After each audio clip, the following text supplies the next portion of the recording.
ఇందాక సాయంత్రం పాలకొండ నియోజకవర్గానికి వెళ్ళి నిమ్మక జయకృష్ణ గారని కొత్తపల్లి గీత గారని వారికి ప్రచారం చేసి వచ్చాం.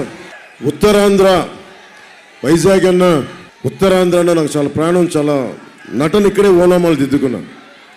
సో నాకు తమ్ముళ్ళు ఒక పాట గుర్తొచ్చింది. పాలకొండలో మల్లికార్జునరావు గారు క్యారెక్టర్ ఎప్పుడు పెళ్లి చేసుకుంటూ ఉంటాడు. మన ఉత్తరాంధ్ర పాట వైజాగ్లో నేను ఇక్కడ యాక్టింగ్ నేర్చుకుంటున్నప్పుడు శిక్షణలో ఒక పాట గుర్తొచ్చింది. అంటే ఒక 50 అడుగులున్న తాటి చెట్టు ఎక్కలేవు, 12 అడుగులు 16 అడుగులు తాటి మన ఈత చెట్టు ఎక్కలేవు, కానీ మళ్ళీ నీకు ఎందుకు పెళ్ళి అన్నాడు. ఆ పాట పాడి వినిపించారు. ఒకటి, ఉత్తరాంధ్ర అంటేనే ఆట పాట పొలం పని సముద్రం సైనికుడు. ఇది నా మాటలు కాదు, సిక్కోలు 6 ప్రాణాలని చెప్పి ఒక రచయిత రాసినాయి. ఆట పాట పొలం పని సముద్రం సైనికుడు, ఇది ఉత్తరాంధ్ర 6 ప్రాణాలు ఇవి. సో వాటి గురించి గుర్తొచ్చి మాట్లాడుతా, ఆట అంటే ఆట పాట అంటే అది గుర్తొచ్చింది. అంటే తాడి సెట్టెక్కనేవు తాడి కళ్ళు తెంపనేవు, ఈత సెట్టెక్కనేవు ఈత కళ్ళు తెంపనేవు, తాడి సెట్టెక్కనేవు తాడి కళ్ళు తెంపనేవు, ఈత సెట్టెక్కనేవు ఈత కళ్ళు తెంపనేవు, మళ్ళీ ఓ మళ్ళీ ఓ మళ్ళీ నీకెందుకురా పెళ్ళి, ఓ మళ్ళీ నీకెందుకురా పెళ్ళి. ఏ పాట నేను మిమ్మల్ని సినిమాల్లో పాడానని చెప్పడానికి చెప్పట్లా, మళ్ళీ ఓటు అడగడానికి జగన్ వస్తున్నాడు. అందుకని మళ్ళీ ఆయనేమో నువ్వు తాడి చెట్టు ఎక్కలేవు ఈత చెట్టు ఎక్కలేవు అన్నావు, నువ్వు సిపిఎస్ రద్దు చేయలా, ఫీజు రీఎంబర్స్మెంట్లు చేయలా, డిఎస్సి నోటిఫికేషన్ ఇవ్వాల ఇలా, మహిళలకి ప్రాణరక్షణ కల్పించలా, అడ్డగోలుగా సముద్రం మొత్తం మత్స్యకారులకి నిలబడలా, ఇక్కడ కూర్చోబెట్టి అడ్డగోలుగా వేలాది ఎకరాలు దోచేసాం, భూములు రక్షించలా. మన మళ్ళీలాగా మళ్ళీ మన జగ్గుబాయికి ఎందుకే నీకు ఎన్నికలు, ఎందుకే ఓటును. సో మన మళ్ళీకి చెప్పండి, వైసీపీ మళ్ళీకి నీకు ఎందుకే పెళ్ళి మళ్ళీ వాళ్ళు చాలేదు. నాకేం సరదా కాదు పాలిటిక్స్, నాకు పాలిటిక్స్ బాధ్యత. దేనికి బాధ్యత? నాయకుడు అనేవాడు ఒక ఎన్నికల కోసం వస్తే మనకు అవసరం లేదు, ఒక తరం కోసం ఆలోచించగలిగితేనే అది నాయకుడు. ఒక మిలిటరీ వ్యక్తి కావాలి అంటేనేమో ఎంట్రన్స్ ఎగ్జామ్స్ రాయాలి, పోలీస్ అవ్వాలంటే ఎంట్రన్స్ ఎగ్జామ్స్ రాయాలి, డిఎస్సి నోటిఫికేషన్ రాయాలంటే ఎంట్రన్స్ ఎగ్జామ్స్ రాయాలి. ఏది చదవాలన్నా ప్రతి ఒక్కరికి పరీక్షలు పెడతారు, ప్రతి ఒక్కరికి పరీక్షలు. కానీ వైవి సుబ్బారెడ్డి గారికి పరీక్షలు అవసరం లేదు, వైఎస్ జగన్ గారికి పరీక్షలు అవసరం లేదు. అంటే నువ్వేం చేస్తావు మీరు ఆలోచించాలి. అది వాళ్ళ తప్పు కాదు. అది ముఖ్యంగా యువత, ఆడపడుచులు, మహిళలు, పెద్దలు మీరు ఆలోచించాలి. నేను అవగాహన చేసుకుని వచ్చాను పాలిటిక్స్కి, సరదాగా రాలా. పబ్లిక్ పాలసీ చదివా, నిలబడగలను, కొట్లాడగలను, అవసరమైతే చొక్కా మడిచే రౌడీలతోటి కొట్లాడగలను. దేనికి చేస్తాం? ఇందాక ఏదో పుస్తకం చదువుతూ ఉంటే వంగపండు గారి మాటలు గుర్తొచ్చినాయి. ఆ మాటల్లో ఈ రచయిత అడిగారండి, ఎందుకు నువ్వు మనకి ఏం పిల్లడో వెళ్దామొస్తావా శ్రీకాకుళం సిట్టడివిలోనికని ఆ వంగపండు గారిని అడిగారండి రచయిత. ఎందుకన్నా నువ్వు ఇంత ఉద్యమకారుడిగా అయ్యావు, ఎందుకు గజ్జె కడతావంటే, మనిషిని మనిషి గౌరవించే గుణం లేనప్పుడు, ఇది నాది, ఈ ఋషికొండ నాది, ఈ మొత్తం సర్క్యూట్ హౌస్ నాది, అన్ని భూములు నావి అని ఎవడు పడితే ఇది నాది నాది అంటే ఇదంతా నా సొంతం, ఉత్తరాంధ్ర నా సొంతం, వైజాగ్ నా సొంతం, ప్రజలందరూ నా సొంతం అని ఎవడన్నా సరే హద్దులు గీసి పెట్రెగిపోతే అప్పుడు నాకు కడుపు మండి గజ్జె కడతానని. కడుపు మండిన వాడే గజ్జె కడతాడు. ఎందుకు చెప్తున్నానంటే మీ భవిష్యత్తు ఇది, మీ భవిష్యత్తు ఇది. మీరు కనుక మీరు ఆలోచించండి. ఈ నేలలో ఉత్తరాంధ్రాన్ని, ఇక్కడ నేను చాలా నెలలు ఉన్నాను ఇక్కడ యాక్టింగ్ టైంలో. భీమిలీకి వెళ్ళేవాడిని. అక్కడ కూర్చొని ఓపెన్గా కూర్చొని సముద్రం పక్కన క్లాసులు నేర్చుకునేవాడిని. మనం కూర్చోని ఇక్కడ గెస్ట్ హౌస్లో కూర్చొని యాక్టింగ్ క్లాసెస్ నేర్చుకునేవాడిని. ఉత్తరాంధ్ర ఆట పాట అన్నీ నేర్చుకున్నా. నాకు ఏం నేర్పించిందంటే మొట్టమొదటి రాజకీయ అవగాహన వైజాగ్లో యాక్టింగ్ నేర్చుకుంటా ఉంటే జనం తాలూకు కడుపు వేదన, కడుపు మంట తేలింది, అర్థమైంది. కడుపు మండినోడికి నేను ఎందుకు వచ్చాను పాలిటిక్స్ కంటే, అన్యాయం జరుగుతున్నప్పుడు మీరు మౌనంగా చూస్తూ నిలబడుతున్నారు. 30,000 మంది ఆడపిల్లలు అదృశ్యమైపోయారు ఈ నేల నుంచి పైగా. నాకు ఈరోజు ఇక్కడ ముందు ఆడపిల్లలు ఉంటే భయం ఉంటుంది, వాళ్ళకి ఏదైనా జరుగుద్దా అని. అలాంటిది ఒక ముఖ్యమంత్రి రాష్ట్రంలో ఇన్ని వేల మంది ఆడపిల్లలు అదృశ్యం అయిపోతే కూర్చోబెట్టి సొంత చెల్లి జీవితాన్ని కూడా బయటికి లాగే ఒక దిగజారుడు స్థాయి వ్యక్తి. సొంత చెల్లికే గౌరవం ఇవ్వని వాడు ఇక్కడున్న ఆడబిడ్డలకి గౌరవం ఇస్తాడా? ఇక్కడున్న ఆడబిడ్డలకు గౌరవం ఇస్తాడా అమ్మ? మీరు ఆలోచించండి. వాళ్ళ సొంత ఎంపీనే, భార్యని పిల్లల్ని కిడ్నాప్ చేస్తే సొంత ఎంపీ రక్షించుకోలేకపోయాడు. సొంత ఎంపీ, నీ కుటుంబాన్ని రక్షించుకోలేని వాళ్ళు మన జీవితాలకు ఎలా భద్రత ఇస్తారు? మనం ఎందుకు భయపడాలి? రాజకీయ నాయకులకు ప్రవేశ పరీక్షలు ఉండవు. మీ నమ్మకం మీద ఓటేస్తారు, మీ నమ్మకం మీద. నేను అందుకనే నేను పరీక్ష పెట్టుకున్నా. 2009లో వంశీ అప్పటి రాజకీయ ప్రస్థానంలో ఉన్నప్పుడు నేను ఎందుకు పోటీ చేయలేదంటే నాకు హక్కు లేదు అనుకున్నాను. ఒక విద్యార్థి ఒక ఎగ్జామ్ రాయాలి అంటే డిగ్రీ చదవాలి. కరెక్టే, నేను నటుడినే, 10 మంది మెచ్చారు, అది సరిపోదు రాజకీయాలకి. నువ్వు పబ్లిక్ పాలసీ అవగాహన చేసుకోవాలి. ఆకలితో మట్టమట్లాడే కడుపాకలు ఉన్న పేదవాడి గుండె అర్థం కావాలి నీకు. ఒక ఆడబిడ్డను కోల్పోయిన తండ్రి వేదన తెలియాలి. మగ్గం నేసి వెన్నెముక విరిగిపోయిన చేనేత కార్మికుడు బాధ తెలియాలి. సముద్రం సంపద అని చెప్పి లోతుల్లోకి సముద్రంలో తీర ప్రాంతాల్లో లోపలికి వెళ్ళి మత్స్యకారుడి కష్టం తెలియాలి.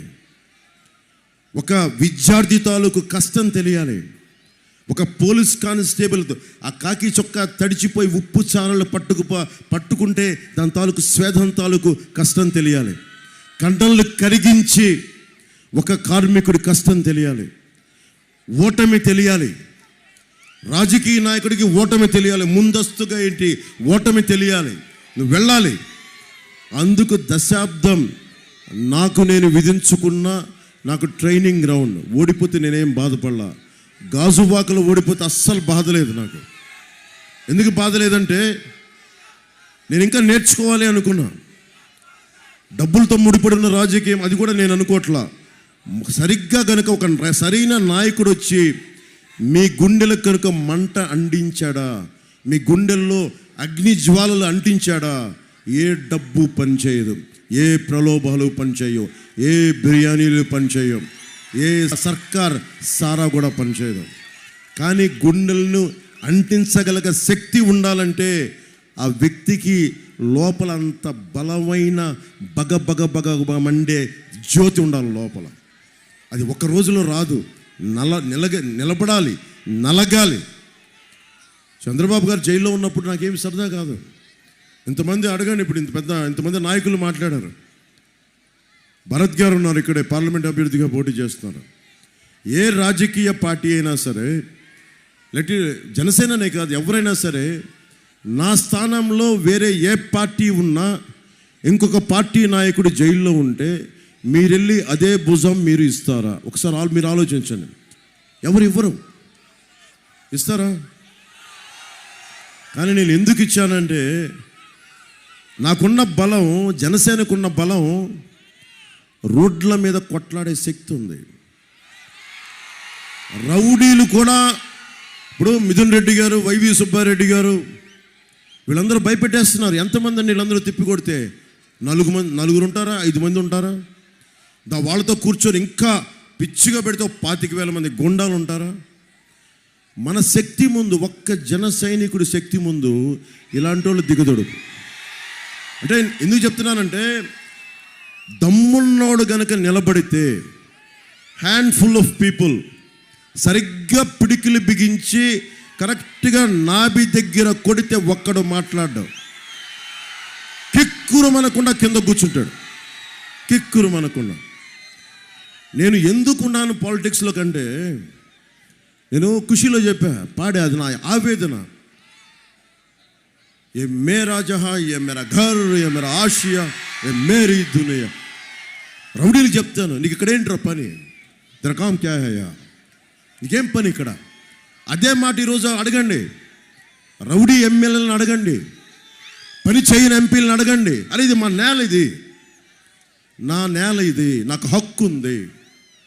మీరందరూ మేడలపైన, మిద్దెలపైన అందరూ కూర్చొని జీవితాలు, మీ మత్స్యకారులు కావచ్చు, ముస్లిం సమాజం కావచ్చు, ఎవరైనా కావచ్చు, కానీ మీకు గనుక ధైర్యం లేకపోతే, మీ హక్కుల్ని మీరు గనుక ప్రతిష్ఠించుకోకపోతే మీకు ఎవ్వరు పనిచేయరు. అంబేద్కర్ గారిని మీకు ఎన్ని విగ్రహాల్లో మాలలేసినా, ఆయన ఎన్ని విగ్రహాలు పెట్టుకున్నా, బేసిక్ ప్రాథమిక హక్కులు, బేసిక్ ఫండమెంటల్ రైట్స్, మాట్లాడే స్వేచ్ఛ, నిరసన తెలిపే స్వేచ్ఛ, నాకు ఈ వ్యక్తి ఇష్టం ఉంది, ఇది ఇష్టం లేదని చెప్పే హక్కు మీకు ఎవరు ఇవ్వరు. మీరే తెచ్చుకోవాలి. మీ ప్రాథమిక హక్కుల్ని don't take them for granted. మీకు ప్రాథమిక హక్కుల్ని సహజంగా వచ్చాయని మీరు అనుకోకండి. మీరు పోరాటం చెయ్యాలి. ప్రతి హక్కు, మనకి రాజ్యాంగపరంగా ఇచ్చిన ప్రతి హక్కుని మీరు పోరాటం చేయకపోతే ఇవ్వడు మీ దగ్గర నుంచి లాగేసుకుంటాడు. ఈ రోజున ఒకడొచ్చి నిరసన తెలిపితే ఏ మూలకెళ్ళినా, ఎక్కడికి వెళ్ళినా హక్కులు చంపేశారు మనల్ని. ఆఫ్టర్ ఆల్ ఎంత, ఒక ఎమ్మెల్యే ఎంత, ఈ వైసీపీ ఎమ్మెల్యే ఎంత, ఏ స్థాయి వ్యక్తులు వాళ్ళందరూ మనకంటే ఎక్కువ వ్యక్తులా? నేనే ఉన్నా ఈ రోజున ఇక్కడ కూర్చొని వారాహి మీద నిలబడంటే నేను మీకంటే ఎక్కువ కాదు. మీకు కనిపించడానికి నేను ఎత్తులో ఉన్నా, బాధ్యత తీసుకున్నాను. మనందరం సమదూరంలో ఉన్నాం. పొద్దున్నే చెప్పాను, పాలకొండలో సూర్యుడి నుంచి సూర్యుడికి 24 గంటల దూరం, మనిషి నుంచి మనిషికి 2 గుండెల దూరం, గ్రామం నుంచి సంగ్రామానికి ఎన్ని తుపాకుల దూరం. అంటే ప్రతి ప్రాంతం సంగ్రామం అవ్వాలి అంటే, చెయ్యని తుపాగ్గా పెట్టాలి అంటే ఎక్కువ సమయం పట్టదు. మీరు 2014 సమయంలో గుర్తు చేసుకుంటే, రాష్ట్ర విభజన సమయంలో బొత్స సత్యనారాయణ గారు ఇంట్లో నుంచి బయటికి రాలా, ప్రజలంతా తిరగబడ్డారు. మొన్నటికి మొన్న వైజాగ్లో నేను కూర్చొని ఇక్కడ నేను కార్యక్రమం చేస్తున్నాను అంటే నన్ను అందరి చేత ఆబ్జయించారు. పోలీస్ శాఖ చేత, అధికారుల చేత నా రూము బూట్లతోటి, కాకి బూట్లతోటి కొట్టించారు, భయపెట్టారు అందరినీ, నా మనుషుల్ని కొట్టారు. నాకు పోలీస్ శాఖ మీద గౌరవం కాబట్టి, ఓకే మీరు అధికారులు చెప్పింది చేస్తారు, రాజకీయ నాయకులు చేస్తారు, నేను వారిని ఏమన్నా భరించా. ఎవడు దీనికి మూలకారకుడు? ఎవరు అందరినీ ఆడించేవాడు? రాజకీయ వ్యవస్థ. ఆ రోజున నేను నిలబడి ఉన్నాను దమ్ముగా, ధైర్యంగా అంటే వైజాగ్ విశాఖపట్నం మొత్తం వచ్చి నోవాటెల్ దగ్గర ఆగింది. ఒంటరి మహిళ 4 ఏళ్ల 3 ఏళ్ల బిడ్డని సంకనెత్తుకొని దోమలు కుడుతుంటే నిలబడి, నా అన్న కోసం నేను వచ్చానంటే అది నా కోసం వచ్చినట్టు కాదు. ప్రజాస్వామ్యాన్ని పరిరక్షించడానికి ఒక చిన్న చంటి బిడ్డను వేసుకొని ఒక ఆడబిడ్డ వచ్చిందంటే నా గుండె కదిలిపోయింది, నలిగిపోయాను, దహించుకుపోయాను. అరే వీళ్ళ కోసం ప్రాణం ఇవ్వకపోతే ఇంకెవరి కోసం ప్రాణం ఇస్తాం? పదవులు ఇవన్నీ వస్తాయి, వెళ్ళిపోతాయి, పదవులు వస్తాయి. చెప్పాను కదా, లార్డ్ టెన్నిస్ అంది, men may come men may go but I go on for ever. పదవులు వస్తాయి, పోతాయి, కానీ మీ గుండెల్లో ఇచ్చిన స్థానం చెక్కు చెదరని స్థానం. నేను ఎందుకు, ఏ పార్టీ అయినా సరే, నేను అందరూ ఆలోచిస్తారు, చంద్రబాబు గారు జైల్లో ఉన్నప్పుడు ఇందాక పెద్దలందరూ మాట్లాడుతూ ఉంటే ఎందుకు వెళ్ళానంటే మన అనైక్యతే శత్రువు తాలూకు బలం. జగన్కి బలం ఏంటి? మనందరి అనైక్యత. మనం ఏమీ చెయ్యలేము, వీళ్ళు రోడ్ల మీదకి రాలేరు అనేది. మొన్న నేను బోట్లు దగ్ధమైపోయినప్పుడు ఒక్కొక్క బోట్గా మనకి ఓనర్కి నేను 50,000 రూపాయలు ఇచ్చాను. ఎందుకు స్పందించానంటే అది వాళ్ళ జీవితాలని పైకి పెట్టేస్తుందని కాదు. తెలుగుదేశం నాయకులు కూడా ఇచ్చారు ఆ రోజున మనం ఇచ్చిన తర్వాత.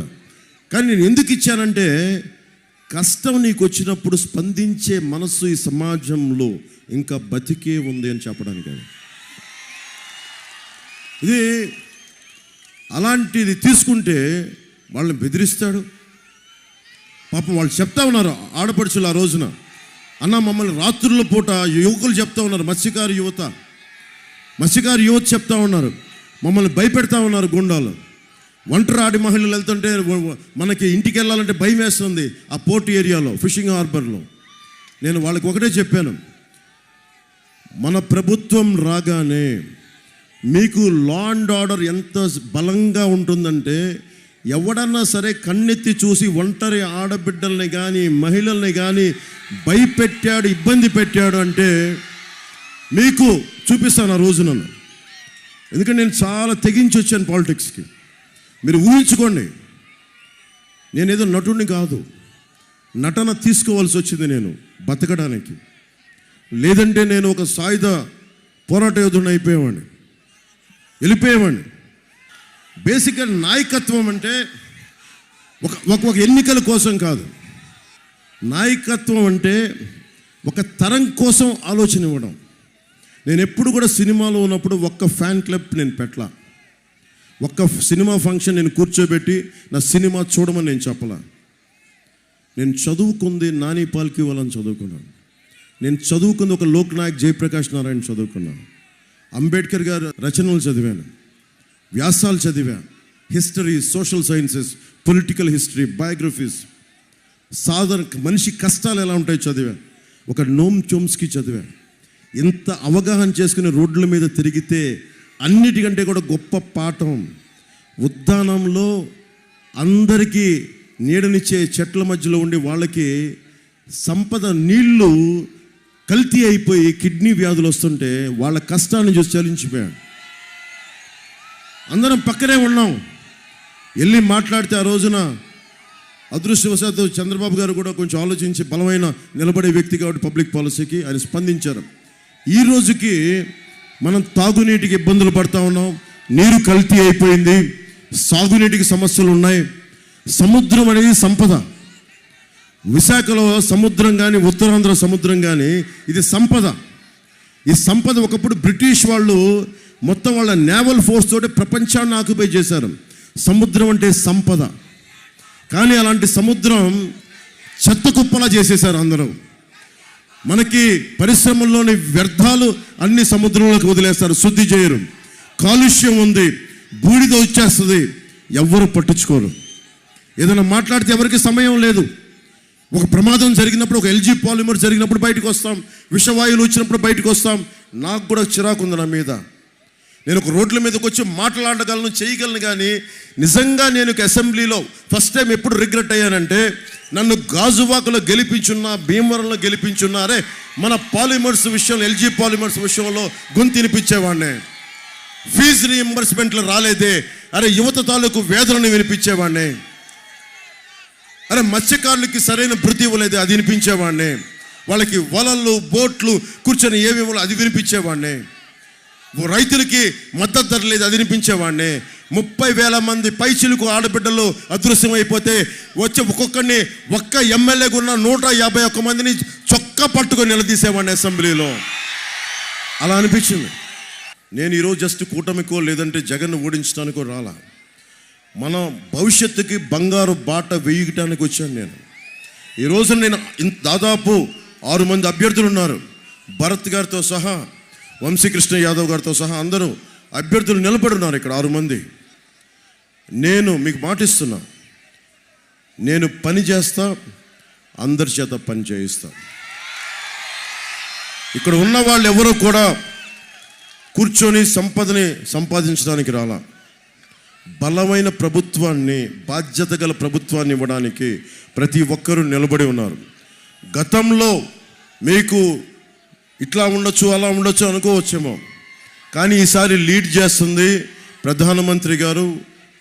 బాగా 4 దశాబ్దాల అనుభవం, 14 సంవత్సరాల అనుభవం ఉన్న చంద్రబాబు గారు, దశాబ్ద కాలంగా మీకోసం పోరాటం చేస్తున్న పవన్ కళ్యాణ్. ఇప్పుడు మనం అనుకోవచ్చు, మా ఇంట్లో మా అమ్మతో మాట్లాడేవాడిని, నీకెందుకురా రాజకీయాలు, అందరూ తిడుతున్నప్పుడల్లా మా అమ్మ అంటది, ఎవడ పాప నాడు పోతాడులే అంటది మా అమ్మ.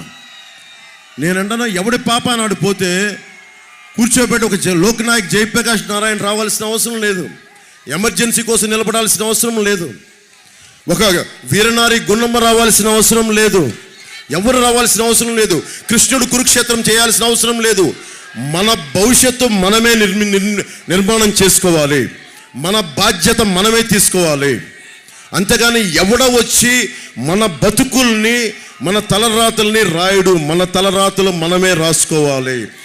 దైవం మనుష్య రూపేణ, రాముడైనా సరే దేవుడైనా సరే మనుష్య రూపంలో పుట్టే మన సమస్యల్ని మనమే పరిష్కరించుకోవాలి, ఎవ్వరూ పరిష్కరించరు. వైఎస్ జగన్ లాంటి ఒక దోపిడీదారు ప్రభుత్వం ఉంటే పాపం వైవి సుబ్బారెడ్డి గారు వాళ్ళ కర్మ వాళ్ళు పోతారు, ఈ ఎంపీ మూర్తి తన కర్మ తను పోతాడు, ఎవ్వరు పోరు. మనం చొక్కా పట్టుకొని కిందకి లాగి బంగాళాఖాతంలో కలిపేస్తే తప్ప ఎవ్వడు కలవడు, వాళ్ళు పోరు, వాళ్ళకి బుద్ధి రాదు. మన బలం అది. ప్రతిసారి మిమ్మల్ని చూసినప్పుడు నాకు ఒకటే అనిపిస్తుంది, అరే మీరు సముద్రం శక్తి ఉన్నంత యువత, మీరు ఆది పరాశక్తులు, వీర మహిళలు బోల్డంత శక్తి ఉంది. మనిషిని ఒక భగత్ సింగ్ తలుచుకుంటే ప్రపంచం మారిపోయింది. ఒక్క శ్రీశ్రీ 1918లో ఎముకలు మళ్ళీ సోమరులారా చావండి అంటే ఈ రోజుకి మహాప్రస్థానంతో అందరం ఊగిపోతాం. ఒక్కడు తలుచుకుంటే, one man's courage makes a majority. One man's courage, ఇది నా ఒక్కడి సొంతం కాదు, అది ఒక్కడి సొంతం కాదు. మీలో ప్రతి ఒక్కరిలో ధైర్యం ఉంది. ఇక్కడున్న ఆడబిడ్డల్లో కావచ్చు, ఇక్కడున్న పైన పెద్దల్లో కావచ్చు, మేడల్లో మిద్దెల పైన ఉన్న పెద్దల వల్ల కావచ్చు, ఆ దూరాన అల్లంత దూరాన కూర్చొని జెండాలు పట్టుకున్న ఒక్కొక్క యువకులు కావచ్చు, యువత కావచ్చు. ధైర్యం అనేది మీ గుండెల్లో ఉంటుంది. నేను అందుకనే ఎందుకు పెట్టానంటే, చంద్రబాబు గారు జైల్లో ఉన్నప్పుడు అందరు చెప్పారు, సార్ వాళ్ళు జైల్లో ఉన్నారు, తెలుగుదేశంని మనం నొక్కేసి మనం ఎదిగిపోదామంటే నేను ఒకటే చెప్పా, ఓకే సరే నేను మీరు అనుకున్నట్టుగానే చేద్దాం. ఒకవేళ ఓడిపోతే, ఒకవేళ జగన్ మళ్ళీ వస్తే, మళ్ళీ ఒక్కొక్క మారు జగన్ ఎఫోర్డ్ చేయగలరా అని అడిగా. ఎవరి దగ్గర సమాధానం లేదు. ఇంకొక మారు జగన్ మీరు కావాలని కోరుకుంటున్నారా మీరు? నేను అదే చెప్పా. నేను 5 కోట్ల మంది ప్రజల కోసం ఆలోచించేవాడిని, ఒక జనసేన పార్టీ కోసం నేను కాదు. ఒక పార్టీ తాలూకు ముఖ్య ఉద్దేశం 5 కోట్ల మంది ప్రజలని గుండెల్లోకి తెచ్చుకొని పరిరక్షించుకోవటం. అరే ఇది నా జనం, ఇది సొంతం చేసుకోకపోతే ఎవరు నేను సొంతం చేసుకుంటారు? మిగతా వాళ్ళు అలా ఆలోచిస్తారో లేదో నాకు తెలియదు. నేనైతే మీ భవిష్యత్తును దృష్టిలో పెట్టుకొని నన్ను నేను తగ్గించుకొని నేను మిమ్మల్ని పెంచా. ఎక్కడ నెగ్గాలో కాదు, ఎక్కడ తగ్గాలో. అందరం చంద్రబాబు గారికి అర్థమైంది, బీజేపీ నాయకత్వానికి అర్థమైంది. నేను ఒకటే చెప్పాను ప్రధానమంత్రి గారి దగ్గరికి, అందరి నాయకులందరి దగ్గరికి 2 చేతులు జోడించి అడిగా, నలిగిపోతుంది రాష్ట్రం. మేము చెన్నైలో ఉన్నప్పుడేమో కూర్చోబెట్టి మీరు మద్రాసు వాళ్ళు కాదు వెళ్ళిపోండి అని చెప్పి తరిమేశారు. అలాదని చెప్పి మన తెలుగు వాళ్ళు రాష్ట్రం అనుకుంటే కూర్చోబెట్టి నువ్వు తెలంగాణ వాడి కాదు ఆంధ్రోడు అని పంపించేశారు. ఇక్కడికి వస్తే మళ్ళీ కూర్చొని నువ్వు లోకల్ నాన్ లోకల్ కాదని ఎక్కడికి పారిపోతావు? ఈ నేలని వదిలి, ఈ బంగాళాఖాతం కూర్చొని ఈ భూమిని వదిలి వెళ్ళిపోద్దా? సముద్ర తీరాన్ని ప్రాంతం వదిలి వెళ్ళిపోద్దా? నాగావళి వంశధార ఈ నదిని, ఈ నేలను దాటి వెళ్ళిపోతాయా? నాకు ఒకటే చెప్పాను, మనం చెయ్యాల్సింది ఏంటి? ఒక చెట్టు నీడనిస్తుంది, పండ్లు ఇస్తుంది. ఒక నది దాహాన్ని తీర్చి పాడి పంటలకి మనకి అన్నం ఆకలి తీర్చే పంటనిస్తుంది మనకి.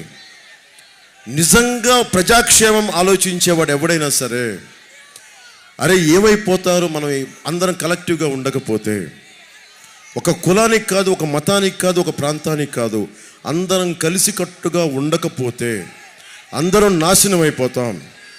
ఈ రోజున నేను ముఖ్యంగా మీరు ఇన్ని ఇళ్ళు ఉన్నాయి, మొత్తం దారి పొడవుతా ఇళ్ళు ఉన్నాయి, చిన్న చిన్న పట్టాలున్న ఇళ్ళు, పట్టాలు ఇచ్చారు కానీ ఇల్లు ఇవ్వని పరిస్థితులు ఉన్నాయి. వారికి కూడా నేను ఒకటే మాటిస్తున్నాను, కూటమి ప్రభుత్వం రాగానే మీకు పట్టాలు ఇల్లు ఇప్పించే బాధ్యత మా నాయకులందరూ తీసుకుంటారు. మేమందరం తీసుకొని అది అడ్రస్ చేస్తాం ఆ విషయం. అలాగే రాగానే ఫస్ట్ సంతకం మెగా డిఎస్సి నోటిఫికేషన్ విడుదల చేస్తాం. ఉత్తరాంధ్ర ఉంది, ఉత్తరాంధ్ర గురించి ఏం ఆలోచించాలి? అంబటి రాయుడు గారు ఉన్నారు, కరణం మల్లీశ్వరి ఉన్నారు. కరణం మల్లీశ్వరి ఒలింపిక్స్ విజేత, ఒలింపిక్స్లో మెడల్ సాధించిన వ్యక్తి. అక్కడ కోడి రామమూర్తి గారు మన పాలకొండ నుంచి ఒకప్పుడు విపరీతంగా సాధన చేసే పథకాలు సాధించిన వాడు. ఇక్కడ ఉత్తరాంధ్ర ఈ నేలలో ఉన్నది ఏంటంటే సైనికులు, క్రీడాకారులు బలంగా ఉన్నారు ఇక్కడ. ఇది ఇంకొక పంజాబ్ చేసి ఉండొచ్చు, ఒక పంజాబ్ చేసి ఉండొచ్చు స్పోర్ట్స్కి. ఆర్థిక రాజధానితో పాటు నేను మీకు మాటిస్తున్నాను, Uttarandhra వైజాగ్ని sports capital of Andhra Pradesh కాదు, సెకండ్ ఆఫ్టర్ పంజాబ్. పంజాబ్ తర్వాత ఆంధ్రప్రదేశ్ని క్రీడా రాజధానిగా చేస్తాం. ఎందుకంటే ఇంతమంది బలమైన క్రీడాకారులు ఉన్నారు. ఎక్కడ భారతమాత గుడి ఉందో లేదో తెలియదు కానీ శ్రీకాకుళంలో, ఉత్తరాంధ్రలో భారతమాతకి గుడి ఉంది. అంత గొప్ప నేల ఇది, అంత చైతన్యం ఉన్న నేల. మీరు యువతకు ఒకటే చెప్తున్నా, మీరు అపరిమితమైన శక్తి సంపన్నులు. మీరు ఎలా ఆలోచించాలంటే శేషేంద్ర గారి కవిత్వం చెప్తాను. సముద్రం ఒకరి కాళ్ళ దగ్గర కూర్చొని మొరగదు, తుఫాను గొంతు చిత్తం అనడం మెరగదు, పర్వతం ఎవ్వడికి వంగి సలాం చేయదు. మీరు పర్వతం అంత మనుషులు, మీరు అందరూ ఆడపడుచులు కానీ అందరూ, మీకు లోపలంత శక్తి ఉంది. అరే ఒక పవన్ కళ్యాణ్ చేయగలిగినప్పుడు, ఒక అంబటి రాయుడు గారు చేయగలిగినప్పుడు, ఒక భరత్ చేయగలిగినప్పుడు, వంశీకృష్ణ యాదవ్ గారు సాధించగలిగినప్పుడు మీ వల్ల ఎందుకు రాదు? మీకు వాలంటీర్ లాగా 5,000 జీతాలు ఇచ్చి నేను యువతను నిర్వీర్యం చేయదలుచుకోలా. అరే మీ గొంతు ఈ దేశపు సమగ్ర సంకల్పం, ఈ దేశానికి నిజమైన సంపద, కలల ఖనిజాలతో చేసిన మీరు మీరు మీరు మీరు మీరు అదే యువతరానికి ఏ సంపద విడిచిపెట్టాం? యుద్ధం, రక్తం, కన్నీరు తప్ప, గాయాలు, బాధలు, వేదనలు తప్ప, కలలు కలలు కలలు, పిరికితనం, మోసం తప్ప. మీకేం కావాలి? మీకు భవిష్యత్తు ఇవ్వాలి. 5,000 జీతంతో మీ జీవితాలని కట్టుపడేయకూడదు. అరే మీలో ఎవరున్నారో, నేను చంద్రబాబు గారికి కూడా మీటింగ్లు ఇదే చెప్పా, మీరు ఏ కులం అని అడుగుతారు, మీరు ఏ ఉపకులం అని అడుగుతారు. ఒక్క ఆడపడుచు దగ్గరికి వెళ్ళి 18 ఏళ్ళు, 19 ఏళ్ళు, 14 ఏళ్ళు ఉన్న ఆడబిడ్డల దగ్గరికి వెళ్ళి, ఒక 15 ఏళ్ళు ఉన్న యువకుడి దగ్గరికి వెళ్ళి, ఈతలు కొట్టే మత్స్యకారుల యువత దగ్గరికి వెళ్ళి, నీకేం కావాలని ఉంది, నీ ఇష్టాయిష్టాలు ఏంటి, నీ అభిరుచి ఏంటి అని అడిగితే దాంట్లో ఎవరు గోల్డ్ మెడలిస్టులు ఉన్నారు, ఎవరు ఒలింపిక్ మెడలిస్టులు ఉన్నారు, వాళ్ళలో ఒక అంబటి రాయుడు ఉన్నాడా తెలియదు మనకి, వాళ్ళలో ఒక కరణం మల్లీశ్వరి ఉందా, ఒక శాస్త్రవేత్తలు ఉన్నారా? నేను కోరుకుంటున్నది అది. 2047కి ప్రధానమంత్రి గారు చెప్తున్నారు భారతదేశం సూపర్ పవర్ కావాలి. సూపర్ పవర్ కావాలంటే ఎట్లా? జగన్ లాగా వెరైటీస్ మనల్ని తవ్వేసి వైవి సుబ్బారెడ్డి గారి దగ్గర, పెద్దిరెడ్డి గారి దగ్గర, మిథున్ రెడ్డి గారి దగ్గర, మిగతా అందరి దగ్గర డబ్బులుంటే సరిపోతా? ఎక్కడి నుంచి సంపాదిస్తున్నాడు? వైఎస్ జగన్కి రైతుకి తేడా చెప్తా. వైఎస్ జగన్కి భూమిని తొలిచే డబ్బు తీయడం తెలుసు. భూమిలో ఒక విత్తనం నాటి పంట పండించి మన ఆకలి తీర్చడం తెలియదు జగన్కి. ఎక్కడైనా చూడు భూములు లాగేసుకుంటాడు, భూములు తీసేసుకుంటాడు తప్ప, అరే భూముల్లో గుప్పెడు గింజలు వేసి ఒక వేప చెట్టునన్నా కనీసం నీడనిచ్చి వేప చెట్టుని వేసే మానసిక స్థితి కూడా లేదు వాళ్ళకి. మానసిక స్థితి లేదు వాళ్ళకి. మీరు అలాంటి వాళ్ళని మీరు ఏ నాయకుడినైతే ఎన్నుకుంటారో సమాజం తాలూకు మానసిక స్థితి తెలియజేస్తుంది. మీరు రౌడీల్ని గుండెల్లో పెట్టుకుంటే రౌడీలే అవుతాడు. మీరు ఎవరిని ఇన్స్పిరేషన్గా తీసుకుంటారు? స్వామి వివేకానందని ఇన్స్పిరేషన్గా తీసుకుంటే, అంబేద్కర్ గారిని ఇన్స్పిరేషన్గా తీసుకుంటే, ఒక మహాత్మా గాంధీని ఇన్స్పిరేషన్గా తీసుకుంటే బాగుంటుంది. కానీ ఒక వైఎస్ జగన్ ఇన్స్పిరేషన్గా తీసుకుంటే ఏం చెప్తారు చెప్పండి మీరు? In which way he can inspire you? ఏం చేయగలడు తను? మా తాతగారు కూర్చోబెట్టి వెంకట నరసయ్య గారు అని చెప్పి ఒక ఆయన చంపేసి బరడీ స్మైల్ తీసుకున్నారు. అదే ఇన్స్పిరేషన్ మీకు? శివశివాని పబ్లిక్ స్కూల్లో పేపర్ లీక్ చేసి అదే మీకు ఇన్స్పిరేషను? మీకు ఇన్స్పిరేషన్ చెగువెరా కావాలా, వైఎస్ జగన్ కావాలా? స్వామి వివేకానంద కావాలా, ఎవరు కావాలి? మీకు శ్రీశ్రీ కావాలా, వైఎస్ జగన్ కావాలా? ఏముంది వైఎస్ జగన్లో? ఏముంది? మూర్ఖంగా ఎదురుపడి కూర్చోబెట్టి ఇట్లా అంటే సరిపోద్దా? కాదు. మీ భవిష్యత్తు కోసం ఏం ఆలోచించాడు? మీ భవిష్యత్తు కోసం ఏం ఆలోచించాడు? ఆలోచించండి మీరు. అది మీ భవిష్యత్తు కోసం ఆలోచించేవాడు కావాలి. నేను నా కొడుకు గురించి ఆలోచించగలను, నా బిడ్డల కోసం ఆలోచించగలను. నాకు సరిపోలా. అరే 5 కోట్ల మంది నేనుంటే కూర్చొని అన్న ఎండలు జాగ్రత్త అన్నా, నీళ్లు తాగన్నా అని చెప్పే వాళ్ళ కోసం నేను పడుకుంటే నిద్ర లేచిపోతాను అర్ధరాత్రుల పూట. అరే ఏమైపోతారు? ఒక 30,000 మంది ఆడబిడ్డలు అదృశ్యం అయిపోతే నాకు నిద్ర పట్ల ఏమైపోంటారు వీళ్ళందరూ? పాపం కూర్చొని మనకి తెనాలి దగ్గర బాపట్లలో పాపం అమర్నాథ్ని జగన్కింత చిన్న దెబ్బ తగిలితే చిన్న ప్లాస్టర్ వేసుకొని ఇట్లా ముఖమంతా నల్లటి మేకప్ వేసుకొని ఇలా దిగులుగా కూర్చున్నాడు, కొంపలు మునిగిపోయినట్టు. ఓకే, నేను కాదంట్లా, నిజంగా చేశారో ఏం చేశారో జరిగింది. కానీ జగన్ని అడగాల్సింది మీరు, 30,000 మంది ఆడబిడ్డలు అదృశ్యం అయిపోతే వాళ్ళ తల్లిదండ్రుల దగ్గరికి వెళ్ళి నువ్వు ఎప్పుడైనా అడిగావా? అమ్మ మీ బిడ్డ కనిపించట్లేదంట, నీ బాధ ఎలా ఉందమ్మా, నేనేం చెయ్యాలని అడగాలి కదా. అరే కన్నీరు తొడవని అధికారం ఎందుకు? నువ్వు కన్నీరు తొడవని 151 మంది ఎమ్మెల్యేలు ఉంటే, 30 మంది ఎంపీలు ఉంటే ప్రయోజనం ఏంటి? 3,000 మంది పైచిలకు కౌలు రైతులు చచ్చిపోతే కన్నీరు తొడవని నీకు ఎందుకు అధికారం? అంటే నువ్వు కూర్చొని రాజ్యాలు చేయడానికా? ఇబ్బంది పెట్టడానికా? భయపెట్టడానికా? వైఎస్ జగన్ ఒకటే తెలుసుకోవాలి, వైసీపీ గుండాలు ఒకటే తెలుసుకోవాలి. వైసీపీ వైజాగ్లో ఉన్న వైసీపీ ఒక్కొక్క గుండాగాడికి చెప్తున్నా, మీరు ఆడబిడ్డల జోలికెళ్ళినా, ఆస్తిపాస్తుల జోలికెళ్ళినా, సగటు మనిషి జోలికెళ్ళినా మోకాళ్ళు ఎరగొట్టి జగదంబ సెంటర్లో కూర్చోబెడతాం. ఒక్కొక్క వైసీపీ గుండాలకి తొక్కి తోలు తీస్తాం. వైసీపీ గుండాలకి జమ్ జమ్మల్ మారి కళ్ళ జరిగిన విప్లవ స్ఫూర్తిని గుండెల్లో నింపుకున్న వాళ్ళని జాగ్రత్త.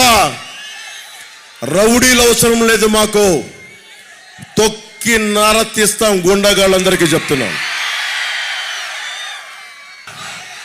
వైఎస్ జగన్ ఇలా అంటున్నాడు, సిద్ధం సిద్ధం సిద్ధం అని. దేనికా సిద్ధం? మేము సిద్ధం. ఓటేసి కింద తుంగలో దొక్కుతావు. నేను గుర్తుపెట్టి దీనికి సిద్ధం ఏంటి? ఎవరిని చూపిస్తావు? ఎవరిని బెదిరిస్తున్నావు ఇలా అంటే? నేను సినిమాల్లో ఫోటోలు ఇవ్వడానికి ఆలోచిస్తే ఇలా అనడానికి. ఈయన కూర్చోబెట్టి ఇట్లా అంటే సిద్ధం అంటే ఇట్లాగా మనం భయపడిపోతాం అనుకున్నాడు. నేను చాలా తెగించి వచ్చాను. నేను రాజకీయాల్లోకి రాకముందు 2003 నుంచి రాజకీయ ప్రస్థానం 2009లో ప్రారంభించారు. ఒకటే ఆలోచించా, నేను పొద్దున్నే లేచి తిరిగి సాయంత్రం ఇంటికి వెళ్ళాను అంతే. ఎందుకు చెప్తున్నానంటే, ఈ సమాజంలో ఇలాంటి గుండాగాళ్ళని హ్యాండిల్ చేయాలి అంటే నేను ప్రాణాలు తెగించే ఉండాలి. నేను ప్రాణాలకు తెగిస్తే తప్ప ఈ ఫ్యాక్షన్ గ్యాంగుల్ని మనం హ్యాండిల్ చేయలేం. మీ వల్ల అవుద్దా? మీరు చెప్పండి. నేను తెగించకపోతే అవుద్దా? మీకు ఇంత ధైర్యం రాదు. భయం నాకు అన్నిటికంటే చిరాకు. భయం గుప్పిట్లో సమాజం ఉండటం నాకు ఇష్టం లేదు. ఒక బాలగంగాధర్ తిలక్, ఒక లాల్ బహదూర్ శాస్త్రి జై జవాన్ జై కిసాన్ అన్నాడు. ఎక్కడో సరిహద్దుల్లో ఉండి మన దేశ హద్దుల్ని కాపాడుకునే ఒక సైనికుడు ఇక్కడ మన గాజువాకలో మిలిటరీ సైనికుడు తన భూములను కోల్పోతున్నాడు ఇక్కడ కూర్చొని రాజకీయ వ్యవస్థ వల్ల. మన హద్దుల్ని కాపాడే సైనికుడికి తన ఇంటి హద్దుల్ని కాపాడుకునే స్థాయి లేదు. అలాంటి సైనికులకు నిలబడాలి. ఇవన్నీ ఆలోచిస్తున్నా. నేను మీకు మాటిస్తున్నా, ఈ పథకాలు ఉన్నాయి. 3 గ్యాస్ సిలిండర్లు మహిళలకి ఉన్నాయి. మహిళలకి ఉచిత బస్సు ప్రయాణం ఉంది. 20 లక్షల ఉపాధి అవకాశాలు యువతకు ఉన్నాయి. అలాగే 25 లక్షల ఆరోగ్య బీమా ఉంది ప్రతి కుటుంబానికి. ఇవన్నీ ఉన్నాయి. వీటన్నిటికీ మించి మీకు భద్రత, స్వేచ్ఛ, ఇది మీకు చూపిస్తాను. మీకు అది భద్రత, స్వేచ్ఛ, ఈ 2 లేనప్పుడు మీకు ఎంత డబ్బున్నా, మీరు చూశారు చాలామంది డబ్బున్న వేలాది కోట్ల మంది ఆఫ్టర్ ఆల్ ఒక గూండా పొలిటికల్ లీడర్స్కి భయపడిపోతుంటే మనం ఎక్కడ పారిపోతాం? మా సన్నిహితులు చాలా చెప్తున్నారు, మేము ఆంధ్రప్రదేశ్కి రావండి, ఇక్కడి నుంచి వెళ్ళిపోతాం అంటే నేను ఒకటే చెప్పా, ఎక్కడికి వెళ్ళిపోతారు మీరు అందరూ? మేము అమెరికాకి వెళ్ళిపోతాం.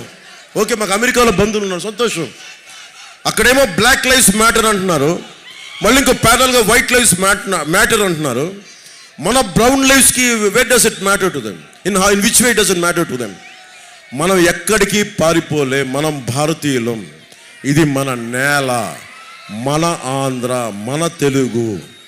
ఇక్కడే కొట్లాడి నిలబడి దమ్ముగా నిలబడాలి తప్ప ఒక గుండా పరిపాలిస్తున్నాడు, ఒక గుండాగర్ది చేసే వ్యవస్థ ఉందని పారిపోకూడదు. మీరు విశాఖను వదిలి ఎక్కడికి వెళ్తారు? ఈ ఇల్లును వదిలి ఎక్కడికి వెళ్తారు? ఈ సందుని దాటి ఎక్కడికి వెళ్తారు? మీరు ఎక్కడికి వెళ్ళను, ఎక్కడే నిలబడాలి. మీరు ధైర్యం తెచ్చుకోకపోతే నేను మీ గుండెలకి నిప్పంటించడానికి వచ్చాను. అధికారం కంటే ఒక నిప్పు. మీరు సమాజం భయంతో ఉండిపోయారు. మీరు ఒక్క ఆడబిడ్డ మీరు కూర్చోబెట్టుకున్న మమతా బెనర్జీ నడి రోడ్డు మీద ఆవిడ ఇబ్బంది పెడితే, ఒక్క స్త్రీకి కోపం వస్తే, ఆవిడ ఎన్డీఏ కూటమి పార్ట్నర్ కాకపోవచ్చు, కానీ ఆవిడ జీవితం అంటే ఒక బిడ్డ తాలూకు కోపం వస్తే మొత్తం 33 దశాబ్దాలుగా ఉన్న ప్రభుత్వాలను కూడా తీసిదించేసింది. అలాంటిది ఆడబిడ్డలు, ఇక్కడున్న ఆడబిడ్డలు మీరు తిరగబడితే ఎంత పెద్ద గుండాలైనా నిలబడలేరు. వీటన్నిటికంటే కూడా నేను నిలబడి చూపిస్తున్నా. నేను మీకు అడ్డంగా నిలబడిపోతున్నా. మీ ప్రాణానికి నా ప్రాణం అడ్డు.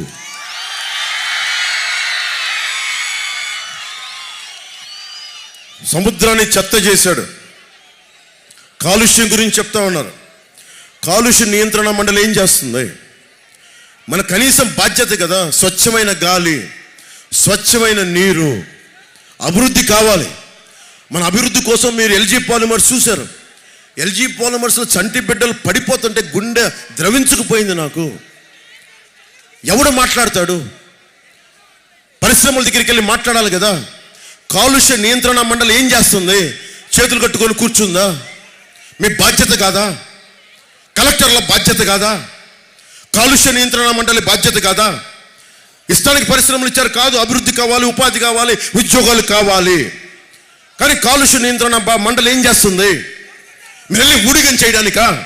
వైఎస్ జగన్కి ఊడిగం చేయడానికా? లేదంటే మోకాళ్ళ మీద కూర్చొని 2 చేతులతో నమస్కారం పెట్టడానికా మీరు ఉంది? దానికా మీరు ఐఏఎస్లు చదివింది? దానికా మీరు గ్రూప్ 1 ఎగ్జామ్స్ చదివింది? ప్రజల్ని సంరక్షించడానికి కాదా? రాజ్యాంగాన్ని పరిరక్షించడానికి కాదా? దేనికి ఉన్నారు మీరు? దేనికి మా అందరి కష్టం నుంచి మీకు జీతాలు దేనికి ఇవ్వాలి? మా స్వేదం, మా రక్తం కరగబెట్టి మీకు జీతాలకి, మీ కుటుంబాలకి ఎందుకు మేము పెంచి పోషించాలి? మా జీవితాలను కాపాడినప్పుడు మీకు ఉద్యోగాలు ఎందుకు? ఉద్యోగ భద్రత దేనికి? ఇది అడగాలి. ఎవడు అడుగుతాడో మీరే అడగాలి. మీరు అడగకపోతే ఎవ్వడు మీ మాట వినరు. రేపొద్దున నేను చెప్తున్నా, నేను పని చేస్తా. ల్యాండ్ టైటిలింగ్ యాక్ట్ ఉంది. నేనేం చెప్పాను? 2019 ఎన్నికలు ఏం చెప్పా? వైసీపీ వాళ్ళకి మీరు ఓటేస్తే ఆ గుట్ట మాది, ఆ పొలం మాది, ఆ నది మాది, ఆ వంక మాది, ఆ గెడ్డ మాది అంటని చెప్పా. ఆ రోజు నేను సరదాగా అనుకున్నారు. మొన్న ఏదో సినిమాలో మన త్రివిక్రమ్ గారు రాశారనుకుంటా, ఋషికొండ నుంచి భీమిలికి వెళ్ళే దారిలో కొండ మీద కూర్చుంటే వైజాగ్ మొత్తం కాళ్ళ దగ్గర కూర్చున్నట్టు ఉంటుందంట. Rushikonda can it be created again? అది తిరిగి సృష్టించగలవా? ఋషికొండ అనేది అది ఒక మౌంట్ ఎవరెస్ట్ని తిరిగి బద్దలు కొడితే మౌంట్ ఎవరెస్ట్ అవుద్దా? డాల్ఫిన్ నోస్ని ధ్వంసం చేస్తే మళ్ళీ డాల్ఫిన్ నోస్ని క్రియేట్ చేయగలవా? ఋషికొండని విధ్వంసం చేస్తే మళ్ళీ ఋషికొండ నిర్మించగలవా? మీరందరూ కూర్చొని మరి ఏ ఇష్టాలతోటి, అందరని కాదు కానీ ఎవరైతే ఓట్లు వేశారో మీకు బాధ్యత ఉంది. మీ నేలని పరిరక్షించుకోవడం బాధ్యత నాకెంత ఉందో వైజాగ్లో ఉన్న ప్రతి ఒక్కరికి కూడా అంతే బాధ్యత ఉంది. అపార్ట్మెంట్లో కూర్చొని పవన్ కళ్యాణ్ తిరుగుతాడులే, లేదంటే భరత్ గారు తిరుగుతారులే, చంద్రబాబు గారు తిరుగుతారులే, అన్నీ వాళ్ళే వచ్చేస్తాయని కూర్చుంటే, అందరూ ఓట్లేసే సమయానికి ఇళ్లలో కూర్చున్నది హాలిడేలాగా అనుకుంటే మార్పు రాదు. నాకేం సరదా చెప్పండి? నేను కూడా శుభ్రంగా ఎలక్షన్ టైంలో ఓటేసి నేను కూడా కళ్ళజోడు పెట్టుకుని నేను చెప్పొచ్చు, ఐ ఓటెడ్ ఫర్ సమ్వన్ అని. నేను పెట్టదలుచుకోవాలా? ఎందుకంటే బాధ్యత ఇది. ఎంతమంది నలిగిపోయారో మీకేం తెలుసు? ఎంతమంది చచ్చిపోయారు ఈ దేశం కోసం మీకేం తెలుసు? మీరు చదవాలి. చదివితే కడుపు మండుద్ది. పాకిస్తాన్ ఇండియా విభజించినప్పుడు ఎంతమంది ఆడబిడ్డలు మానభంగానికి గురయ్యారు, ఎన్ని లక్షల మంది చనిపోయారు మీకు తెలియదు. ఈ చరిత్ర చదువుకున్నప్పుడు రక్తంతో రాసిన చరిత్ర ఇది, బలిదానాలతో ఉన్న చరిత్ర. మనది విశాఖ స్టీల్ ఫ్యాక్టరీ ఉంది, 30 మంది పైగా, 30-40 అఫీషియల్గానే 32 మంది అంటారు, ఇంకా ఎక్కువ మంది చనిపోయారు.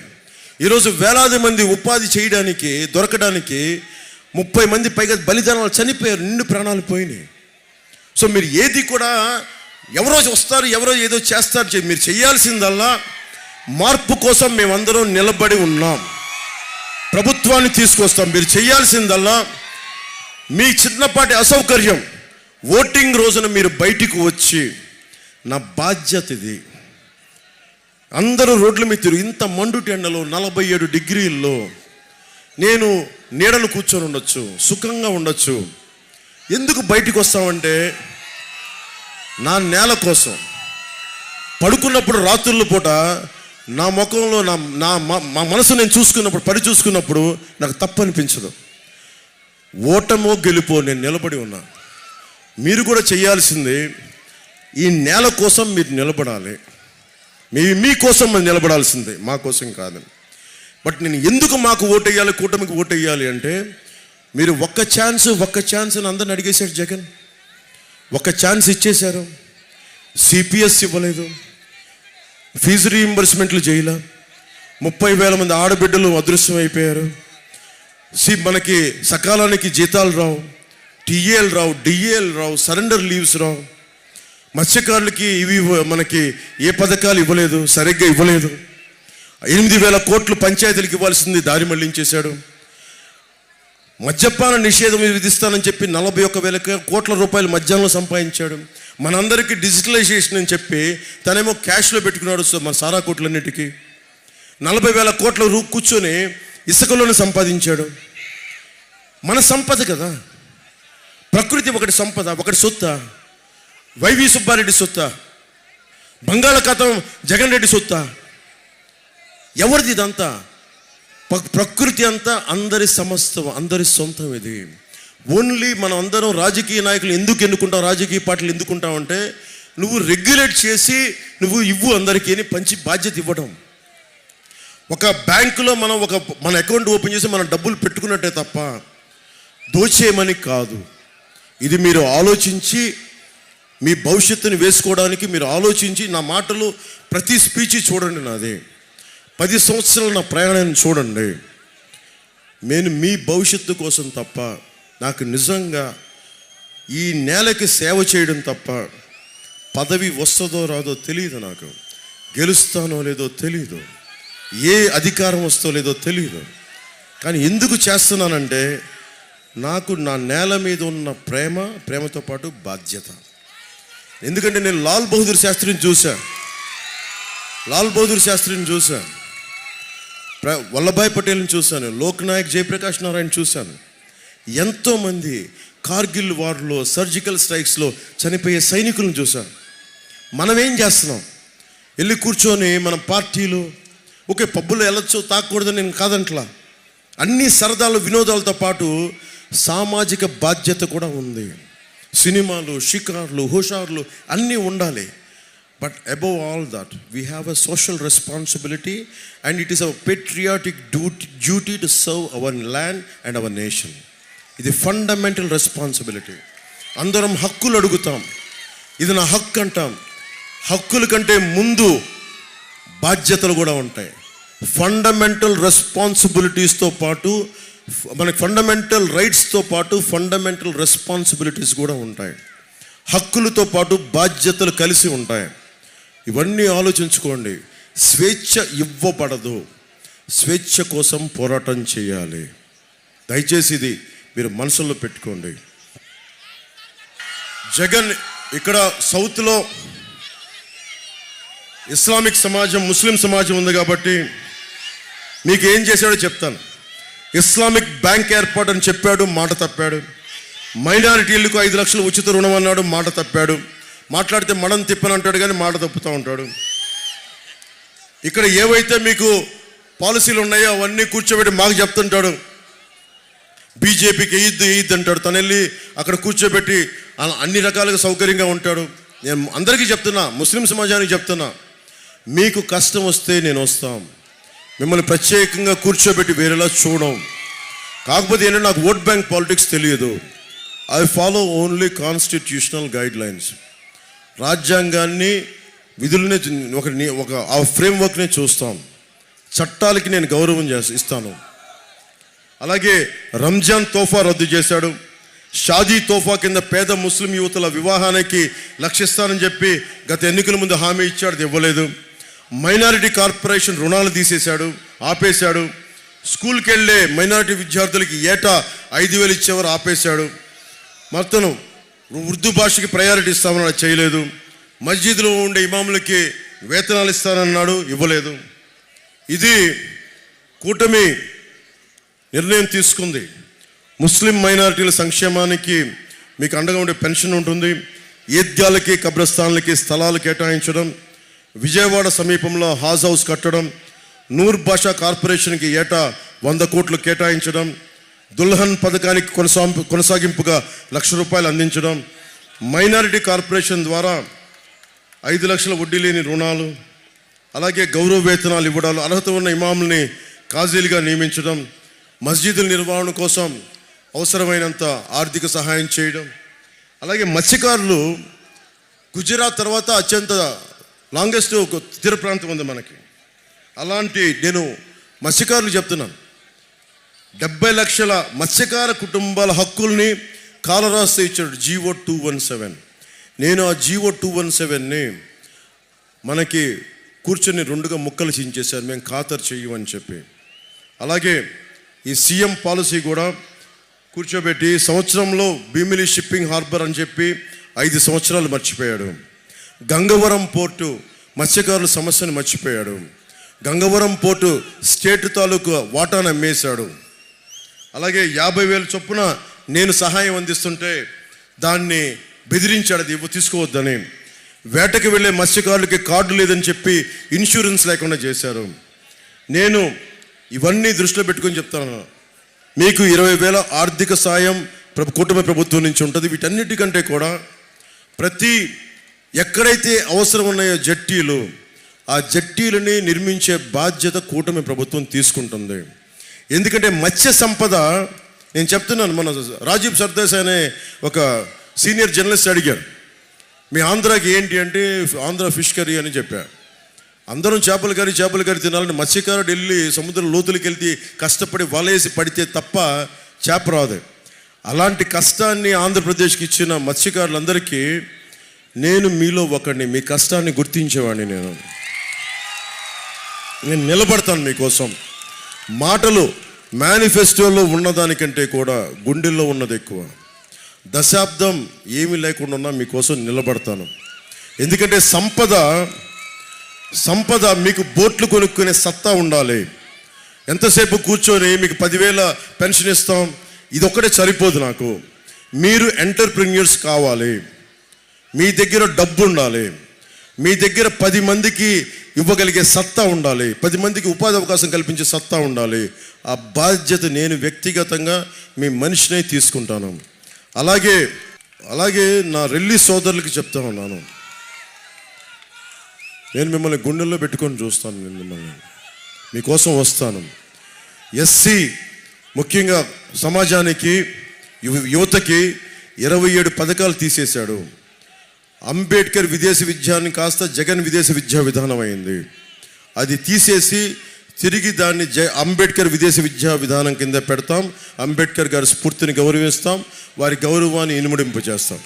అలాగే ఈబీసీ ఎకనామికల్లీ ఆర్థికంగా వెనుకబడ్డ తరగతుల నుంచి మేము అగ్రకులంలో పుట్టి పేరుకే అగ్రకులాలు, కానీ మా పేదరికం మిగతా కులాల కంటే చాలా ఎక్కువ ఉంటుందని ఎంతమంది ఆడబిడ్డలు కర్నూలులో కానీ ఏ ఊరిలో చెప్తుంటే మగపిల్లలు కానీ. అందుకని ప్రధానమంత్రి గారు ఈబీసీ 10% ఇచ్చారు. అది బలంగా అమలు చేస్తాం. ఒక్క కులానికే కాకుండా దామాషా పద్ధతి ప్రకారం ఏ కులంలో ఎక్కువ పేదలుంటే వారికి, ఒకసారి బ్రాహ్మణ సమాజంలో ఎక్కువ మంది పేదలుంటే వారికి, ఒకసారి ఇంకొక కులంలో ఎక్కువ మంది పేదలుంటే వారికి ఆర్థికంగా నిలబడతాం. అందుకని ఈబీసీ చాలా బాధ్యతగా ముందుకు తీసుకెళ్తాం. ఇది మీరు ఆలోచించండి ఒకసారి. వీటన్నిటికంటే కూడా ల్యాండ్ టైటిలింగ్ యాక్ట్, ఈ రోజున ఇళ్ళన్నీ ఉన్నాయి. జగన్ ఏం చెప్పాడు, నేను మీకు మళ్ళీ ఇంకోసారి మీకు నేను చిన్న ప్రమాద సూచిక ఇస్తున్నా మీకు. పోయినసారి ఏం చెప్పాను, మీరు వస్తే ఈ కొండ నాది, ఈ వాగు నాది, ఈ గడ్డ నాది అంటే అని చెప్పాడు, పెట్టేశాడు కదా. ఈసారి ఇప్పుడు ఏం చేస్తున్నాడంటే ముందు పాస్బుక్ మీద ఏం చేశాడు, ఫోటో వేసుకున్నాడు, నవ్వుతా ఫోటో, ఇట్లా నవ్వుతా ఫోటో. నెక్స్ట్ ఏం చేశాడు, సర్వే రాళ్ల మీద ఫోటో వేసుకున్నాడు, సర్వే రాళ్ల మీద, అది కూడా నవ్వుతూ. ఆ తర్వాత ఏమన్నాడు, నెక్స్ట్ ఒరిజినల్ డాక్యుమెంట్స్ ఇవ్వరంట, మన ముఖాన ఒక చెత్త జెరాక్స్ కాపీ కొడతారంట మన ఆస్తుల మీద. ఈ ఇంటికి ఇంకా జెరాక్స్ కాపీ, మనకి ఫోటో ఒరిజినల్స్ ఉండవు, ఈ ఇళ్ళకి ఏం ఒరిజినల్స్ ఉండవు, ఇంకా అవి పని చేయవు, ఇంకా ఓన్లీ జెరాక్స్ ఉంటుంది. జెరాక్స్ ఉండి ఇప్పుడు పాపం ఎంవి సత్యనారాయణ గారు కూర్చోబెట్టారు, మనుషులు వెళ్ళి రాసన్ బే కాలనీకి వెళ్ళి, నాకు తెలిసిన వాళ్ళ దగ్గరికి వెళ్ళారు, వాళ్ళ దగ్గరికి వచ్చారు, మీ ఇల్లు ఎప్పుడు అమ్మేస్తారు అంటాడు. మేమెందుకు అమ్ముతాం, అమ్మాలి, ఆ పక్క స్థలం వాడు అమ్మించేసాం, ఇప్పుడు మీరు కూడా దేంట్లో అపార్ట్మెంట్లు కడతారంట. నువ్వు అపార్ట్మెంట్లు కట్టుకోవడానికి మా ఇల్లు మేమెందుకు అమ్మాలి అంటే అమ్మాలి. ఏం చేస్తున్నారు, రోజు గుండాలు వచ్చి అక్కడెక్కడి నుంచో పులివెందుల నుంచి జగన్ మనుషులు వస్తారంట, గుండాలు వస్తారంట, బ్లేడు బ్యాచ్లు వస్తాయంట, వచ్చి చూస్తూ ఉంటారంట. ఎలా ఉంటుంది, సగటు మనుషులకి ఎలా ఉంటుంది, భయపడతా ఉన్నారు వాళ్ళు. నాకు అనిపించింది, రేపు పొద్దున అలాగ కూర్చోబెట్టి ముందు ఫోటోలు వేసుకున్నాడు, కూర్చోబెట్టి సరిహద్దు రాళ్ళ మీద ఫోటోలు వేసాడు, జెరాక్స్ కాపీ ఇస్తాడు తప్ప ఒరిజినల్స్ ఇవ్వడంట. ఇల్లు వచ్చి ఆక్యుపై చేసుకుంటాడు, నచ్చింది ఇల్లు మొత్తం, ఇదంతా నచ్చింది, అది నచ్చింది, అక్కడంతా కూర్చొని అపార్ట్మెంట్ కట్టుకుంటాను. ఆయన ఎంవి సత్యనారాయణ గారు నచ్చుద్ది, ఇది వైసీపీ నాయకులకు నచ్చుద్ది, నచ్చి ఇదంతా మేము అపార్ట్మెంట్ చేసుకుంటాం, డబ్బులు చేసుకుంటామంట. అప్పుడు వాడు మనుషులు వచ్చి బెదిరిస్తారు, ఆక్యుపై చేసుకుంటారు. మీరు కోర్టుకి వెళ్తారు కదా, పోలీస్ స్టేషన్కి వెళ్ళాలి. పోలీస్ స్టేషన్కి వెళ్తే ఏం జరుగుతుంది, ఇంకొకసారి వైసీపీ గవర్నమెంట్ ఇస్తే పోలీసులు భయపడతారు, వాళ్ళు మనుషులే కదా, వాళ్ళు జీతాలకు పని చేయాలి కదా, వాళ్ళు భయపడతారు. మేము ఏం చేయలేము సార్, మా చేతులు కట్టేశారు సార్, నా అలాంటి వాడు వెళ్తే మేము కూడా ఏం చేయలేము సార్ అంట. అప్పుడు ఏం జరుగుద్ది, వాళ్ళు కూర్చోబెట్టి మనం కోర్టులకు వెళ్ళాలి, కోర్టులకు వెళ్ళలేమంట. లోకల్ ఏ కోర్టుకి వెళ్ళలేము. ఇప్పుడు మీరు వెళ్ళి వైజాగ్ కోర్టుకి వెళ్ళలేరు, ఆంధ్రప్రదేశ్ మన అమరావతిలోని హైకోర్టుకి వెళ్ళాలి. ఇక్కడ ఇల్లు దోచేస్తే కబ్జా పెడితే ఎక్కడికి వెళ్ళాలి, కోర్టుకి వెళ్ళాలంటే ఆంధ్రప్రదేశ్ హైకోర్టుకి వెళ్ళాలి.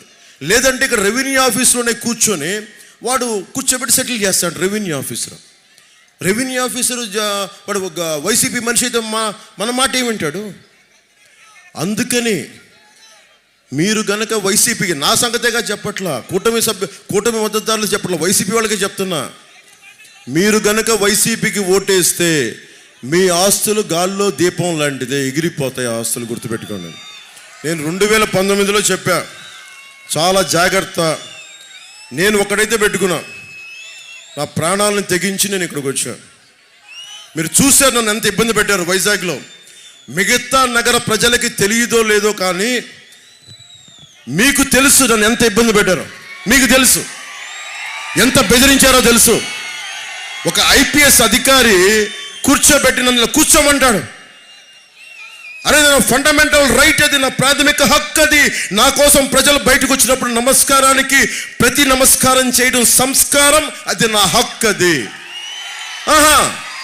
జగన్ చెప్పాడు అందుకని నువ్వు కూర్చో అంటాడు. ఎదురు తిరగలేక కాదు, తిక్కలేక కాదు, నాకు తిక్క రేగితే నాకు ముఖ్యమంత్రి వాళ్ళ అమ్మమ్మ కూడా ఎవడు గుర్తురాడు నాకు. కానీ ఎందుకు సంయమనం పాటించాను ఆ రోజునంటే, కాలానికి చాలా శక్తి ఉంటుంది. ఈరోజు నువ్వు కూర్చోబెట్టి కీలు బొమ్మలు ఆడుతున్నావు బిడ్డ, నీకు చెప్తాను, భవిష్యత్తులో చెప్తాను నీకు. ఎందుకంటే ప్రతి అధికారికి, ఈ రాష్ట్ర పౌరులకి ప్రతి ఒక్కడికి సమాన హక్కులు ఉన్నాయి. ఇంకొకటి మానవ హక్కులని కాలరాచే హక్కు ఏ అధికారికి లేదు.